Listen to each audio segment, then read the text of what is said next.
and sisters, welcome back.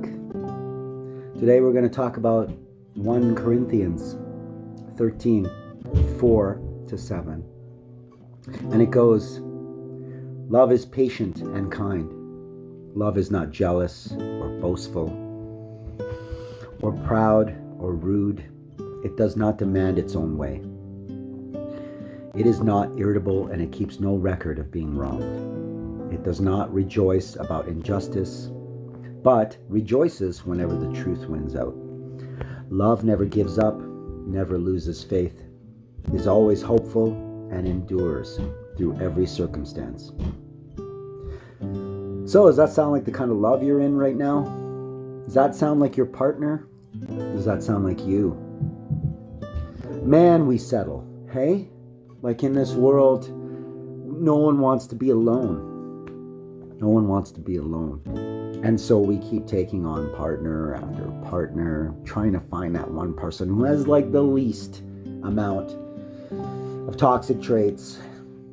And we end up settling. Or we end up getting too old to look any further. So we just, back to settling. Or we just give up altogether. Love. There's a lot of reasons why it gets a bad rap, and mainly because of misunderstanding what love actually is. We get caught up in Hollywood love, in what our friends call love, in what we thought love is, but we don't really look at what love actually is. And it's selfless. It's coming to a relationship to give, not to take. We have not been perfect people, and we understand that. And God never expects perfection. He just expects your intentions to be pure and to do your best. And that's why He's so forgiving, because He knows how frail and how crippled us humans are. With all our own little insecurities and our own little problems and our own little, judgments on life and what we think, because we think we know better. I think it's really important that we look at the relationships that we've had and figure out, why did we settle then? Why did we let so much slide?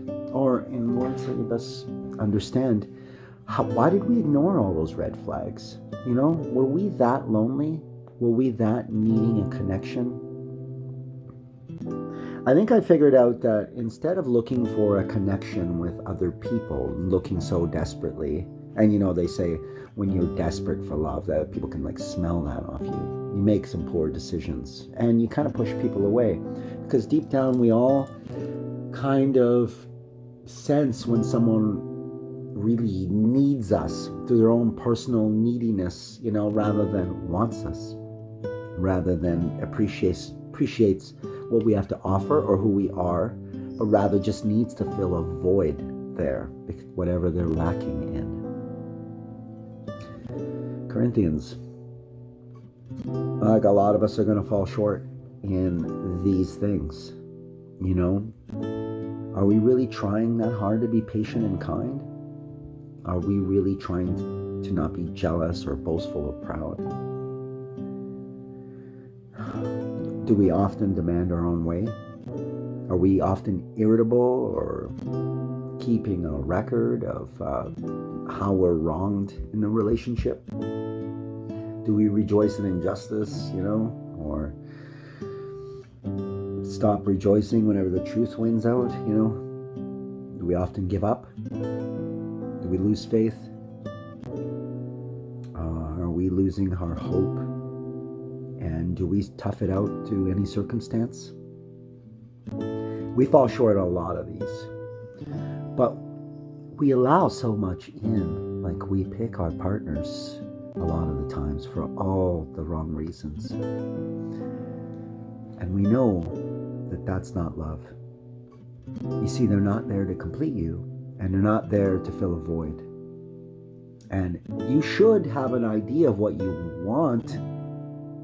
And is it the opposite of any of these things that the Bible says love is?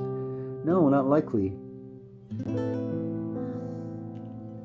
We can solve a lot of the world's problems today. And the Bible tells us that just stay single. Stay single until you find the one. And that one is the one who knows how to love purely and from a good place. That doesn't have all these toxic traits. You know? It's okay to be alone until you find someone who knows how to love. Not just settle because you're alone. Because the Bible tells you that when you find that person, you got to stay loyal to them. There's no breaking up and getting back together or leaving them for somebody else. Whether you're married or not, you're connected to that person. You stay loyal and faithful to them. And we don't do that. We go through relationship after relationship trying to find the next better person. No.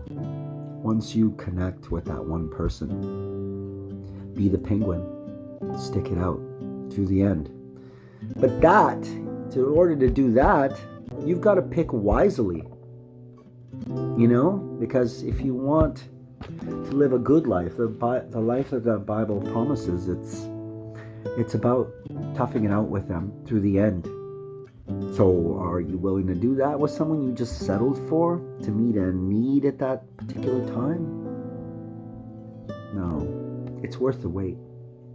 And while you wait, get some life experience, work on yourself, work on your foundation so you can build that house, with your partner. It's important. And man, just look at all the divorce rates. Look at all the problems out there. Look at all the trauma, the distress, suicides, the hardships caused by people who settled. Sorry, I had to throw a pillow at my cat. Just trying to sneak into the wrong room. A little entertainment for your video.